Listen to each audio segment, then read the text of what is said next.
right? Except we're going from, we're moving even lower when we ventilate more, right? More ventilation means more exchange with the atmosphere where there's hardly any CO2, right? And it gets lower and lower. Okay. Same idea. Okay, let's see if we can come up with a couple of answers here. I've given you a couple of scenarios. I want you to see if you can determine how it's going to change your alveolar PO2 values. Okay. We'll do this one together, okay, rather than as groups, but let's see how we can do together. Does anybody have a favorite here that immediately jumps out to them and they can figure out what's being affected here? Okay. We've got partial pressure in the atmosphere that could be affected. We could have partial pressure in the blood that could be affected, or it could be the alveolar ventilation rate that could be affected. Anybody see something that looks good? Yeah. High altitude. High altitude, that's a good one. Yeah. With the low atmospheric pressures, or high, lower atmosphere. Okay, at high altitude, we're going to have what's going to happen to our total pressure of the air in the atmosphere. So instead of 760 millimeters of mercury, it's going to be higher or lower up at high altitude? Yeah. It's going to decrease, right? So we're going to have lower overall atmospheric pressure. Okay, and you may not know this, but the oxygen concentration is about the same. Okay, so what does that mean for partial pressure of oxygen in the atmosphere? Yeah, so it's 20% of less atmosphere, right? So our partial pressure is going to decrease in high altitude situations. Okay? So that's going to impact number one up there, right? The partial pressure in the atmosphere. How about supplemental oxygen? That's sort of the opposite situation. You know, anybody with an oxygen mask, right? What's happening there is they're getting oxygen at a high percentage, right?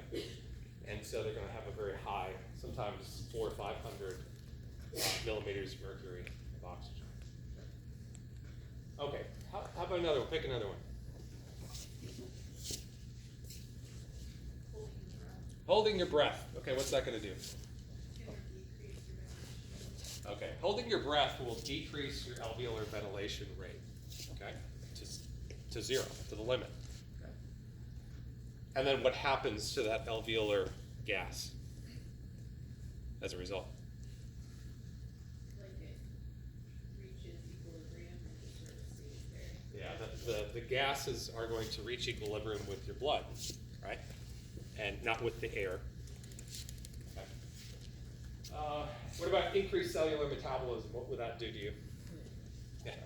Can you go back to breath? Yeah, So sure. like, does that lower your PO2 if you're holding your breath? If you're holding your breath, the PO2 in your alveoli In your alveoli. will go down. Yeah. Right, because your cells are consuming oxygen, right, and you're unable to replace it. Increased cellular metabolism.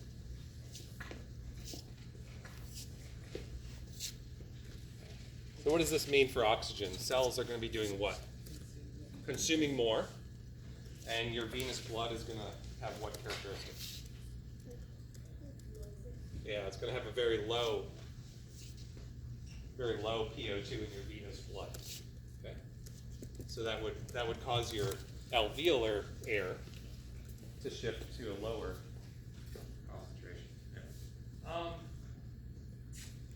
right. What about beta 2 stimulation? I mean, we should incorporate something from our G protein coupled receptors, right?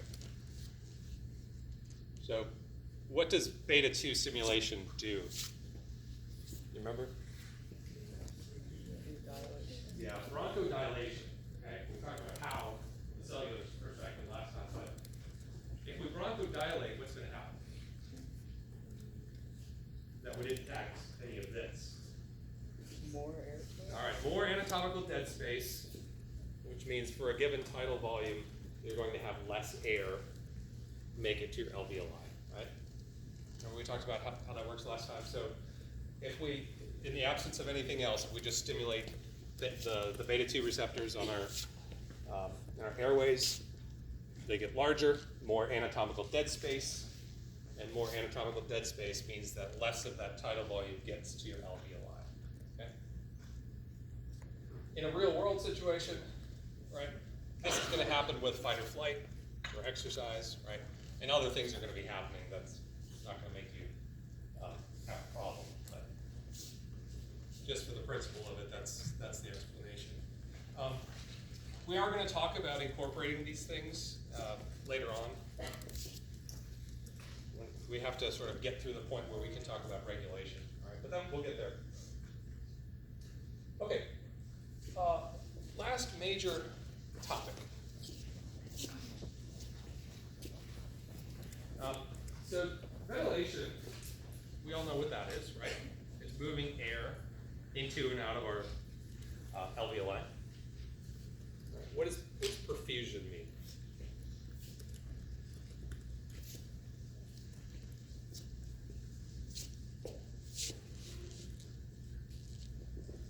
You did that out loud. You're not supposed to yawn out loud. You know that? Okay. What is perfusion?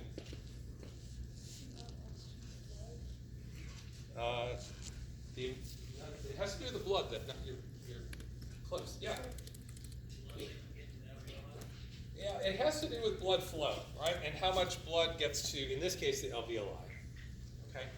So perfusion is a term that can generally be used anywhere in the cardiovascular system. We're talking about how much blood gets to a given area. Okay. What we're concerned with is the lungs, right? So we have a ventilation rate, okay, and we can think about this in terms of the whole of the respiratory system, right? Both lungs, all the alveoli. In which case, this is the alveolar ventilation rate. Alveolar ventilation rate. Okay. And what is that value? Do you remember? Roughly? I'll give you a hint. Anybody? 4. Anybody? Yeah, 4. 4 liters per minute. Okay. That's how much is being ventilated. Okay. What about perfusion? What about perfusion? How much blood is getting to the lungs per minute?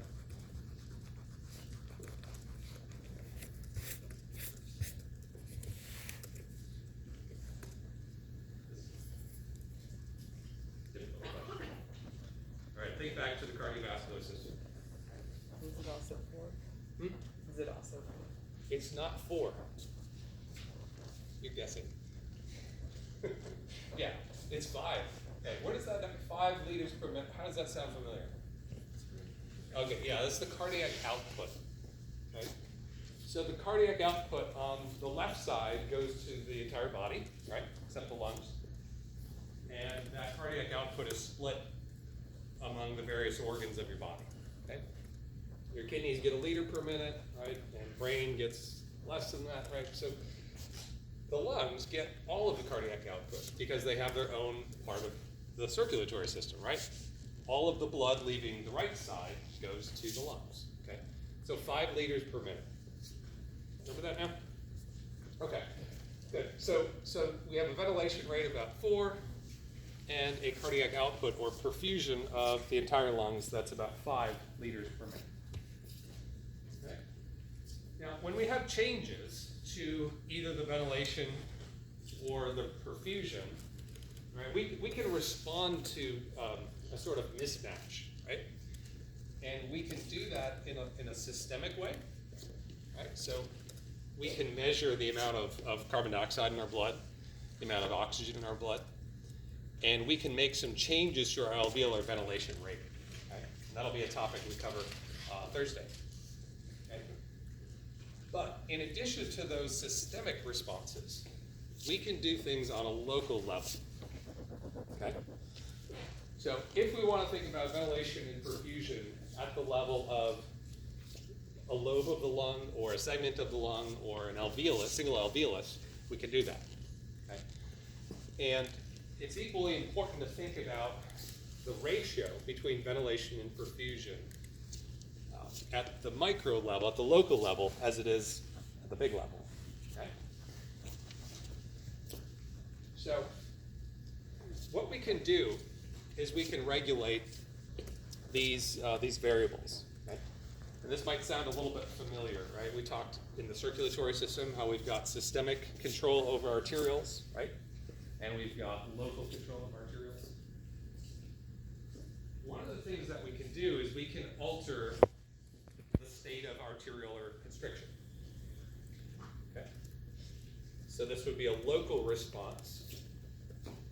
What would happen to our ratio of ventilation and perfusion? Or let's make it simpler. What would happen to either ventilation or perfusion if we constricted arterioles leading to capillaries? What would happen to perfusion or ventilation if we constricted arterioles?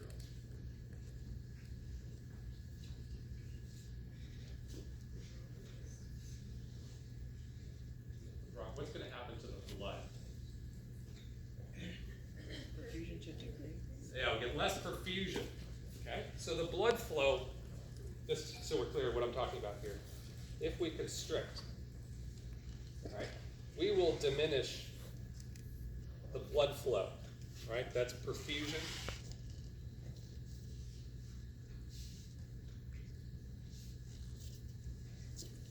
What if we dilate? Increase, easy. Okay. We have another tool, which is the bronchioles. They also have smooth muscle. What would happen if they constrict?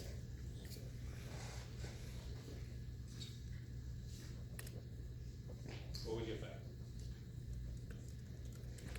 You would affect ventilation and how much air is exchanging, right? So if we constricted, to help you visualize that, let's say we constricted, right? We're going to have less exchange, less ventilation to those alveoli. Okay? And if we dilate, more. Okay? So you can see that we've got a couple of tools, and this is a lot like what the circulatory system does. Okay? Do you remember what the circulatory system does? Let's say we have a population of cells. All right. What kind of cells are these? What do you want them to be? I'm just going to keep drawing circles. These are your left arm cells. Okay? You didn't pick. You had a chance. Okay.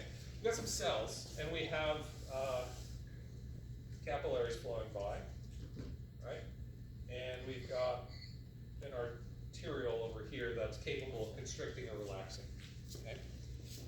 So this is any part of your body, most parts of your body. And what happens is, let's say these cells are very active. What's going to happen to those cells when they become very active?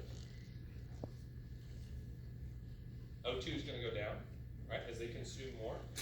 And what else is going to happen? We're going to have more CO2.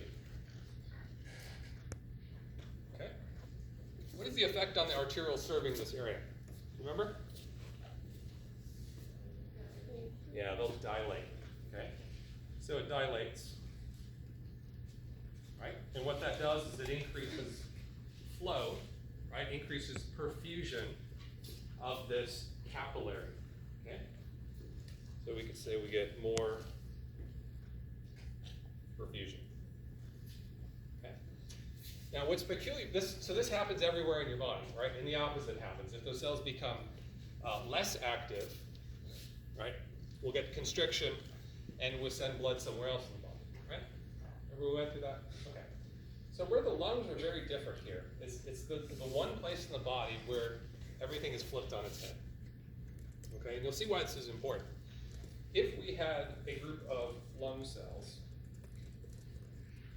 okay,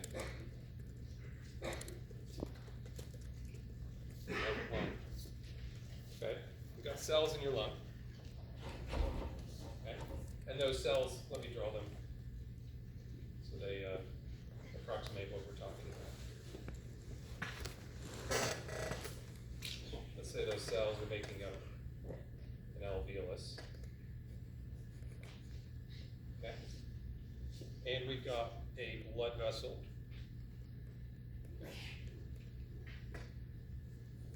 And we've got arteriolar cells that are capable of constriction and dilation. And let's say inside that alveolus, we have low oxygen. What we do here is the complete opposite.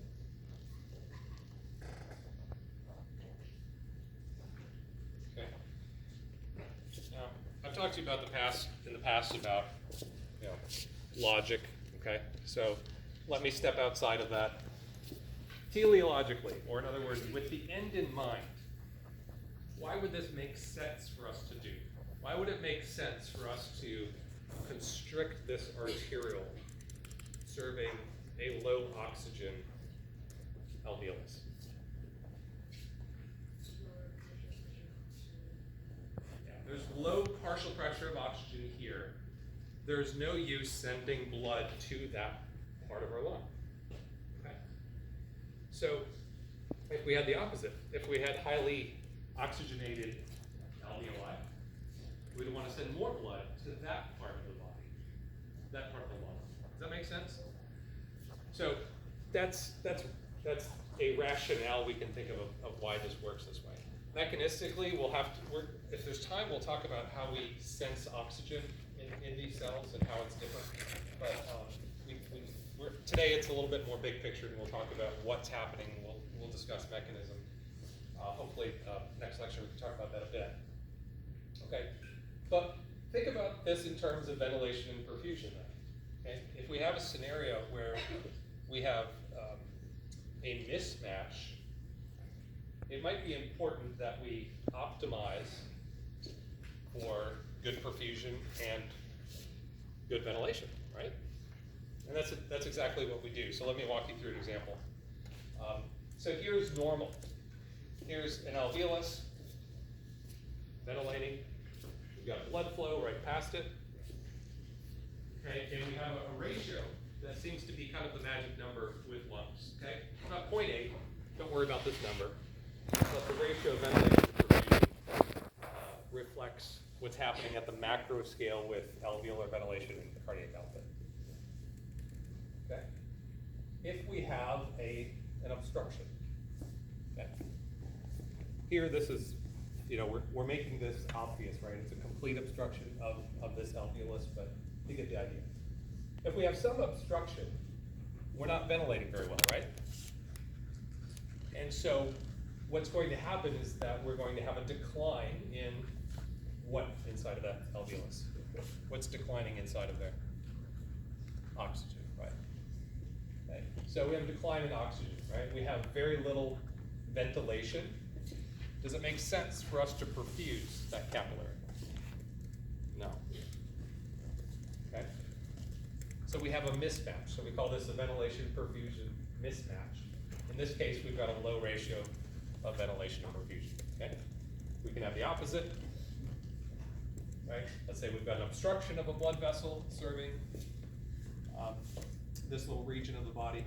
Now we've got ventilation, which is great, but we don't have any blood going through here. Okay? Right? So there's a mismatch in the opposite direction. So in this case, we've got air that could be wasted in effect. Okay? So we have mechanisms to help us deal with this scenario, right?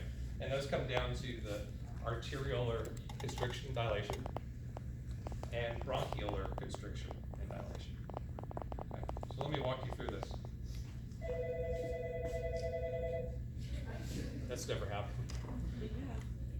Hello. Yeah, I am out of batteries. Yeah, they're all the wrong type. Yeah, I'm okay. I'll just speak loudly. Yeah, 9 volt. That was weird. Okay. Which of you did that? Did somebody report it? Oh, fantastic. Thanks. I have no idea what I'm talking about. Okay. All right. So let's take an example here, and we'll run through. We'll run through what happens using those tools of the arterial constriction dilation and bronchiolar constriction dilation. Okay. So let's say we've got insufficient ventilation, right? Pulmonary blood, right, is going to have a low PO2, right? We're not going to have a lot of O2 present. And what happens as a result, pardon me, okay, we have low O2 coming out of that arteriole, right? And here's our response to it in purple, okay? We get vasoconstriction of the pulmonary arterioles, okay? And it decreases blood flow. Okay, so we've taken a situation where we've got low ventilation, right? And we might be wasting blood to send it past the airways, right? But what happens is we have constriction, okay? So the body's very efficient here, right? And what happens to the rest of the lungs? Well, if we have resistance in this one spot, we can send the blood somewhere else, right? The blood's going to take our path of least resistance. Okay. All right, so we diminish our perfusion, right? And what this does is brings our ventilation perfusion a little bit more in line with our ideal ratio. Even if there's not much happening here, we'll have maybe a little bit of exchange, but most of our blood and most of our air is going to go elsewhere. Okay. And we can take the opposite problem. Okay. We've got low perfusion, right? Maybe got a blood clot or something. Okay. This means the alveoli are going to have a low PCO2, right? This is the sense. This is what we're sensing actually. Okay. And our response is bronchoconstriction. Okay. Some more things. Okay. So when we have bronchoconstriction, what happens to our ventilation? Yeah, we get less of it. Okay. So we can make alterations like this, right? Using those tools of bronchoconstriction dilation and arteriolar constriction dilation. All right, so I'm gonna give you guys a chance to put these to work. See if you can understand the response that we have. And keep in mind, you might think, what if this happens to the whole body, right? And what if all of our ventilation decreases, or all of our perfusion decreases, right? And we'll talk about that.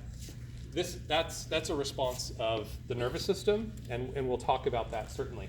But this is all happening locally with no hormones, no neurons involved here. It's all just responding to local levels of gases. Okay? So here's our situation. We've got an individual with lobar pneumonia. What that means is that one of the lobes of the lung is affected. Okay? This is not an infection that's everywhere, but it's one lobe. Okay? The other lobe's fine. The rest of the lobes are fine. Okay? So predict what's going to happen here to the bronchioles in the affected lobe and the arterioles of the affected lobe. Okay? And how that's going to impact perfusion, ventilation, the lung as a whole. Okay? And then extrapolate on these last parts if we have time. Okay? All right, so group up and see if you guys could, in the affected lobe, what would you anticipate is going to happen? All right, I hear a broncho what? Constriction. I hear arteriolar constriction. What are they responding to?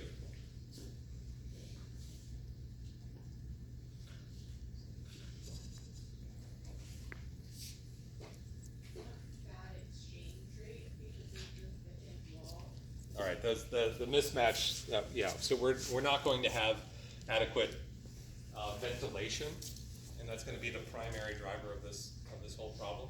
Yeah, we're not going to have good ventilation if we've got alveoli filled with fluid, right? And that's absolutely right. So don't forget to think about the chain of events, right? So sometimes it is useful to think about the end, right? Why do we want this to happen? But remember, there's a stimulus, right? And there's a response. Okay. So what's going to happen to the pattern of ventilation and perfusion in the lungs?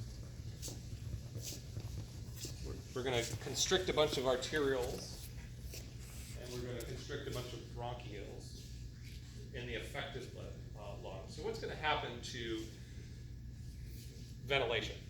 To start with, where's the air going to go? To the other one. To the other lobe or the other lobes, like right, everywhere else it's unaffected, right? But why?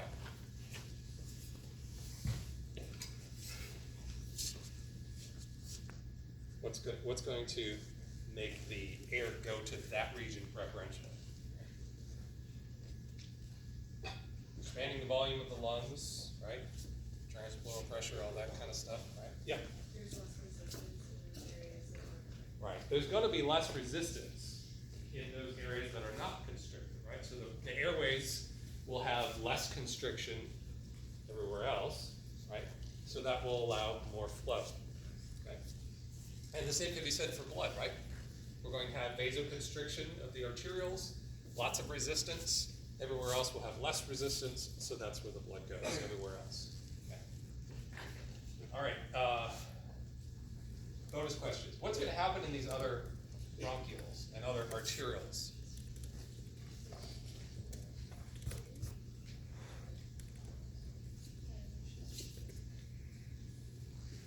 Dilation. I've got a vote for dilation. Anybody else? Okay. Can anybody explain why we might have dilation?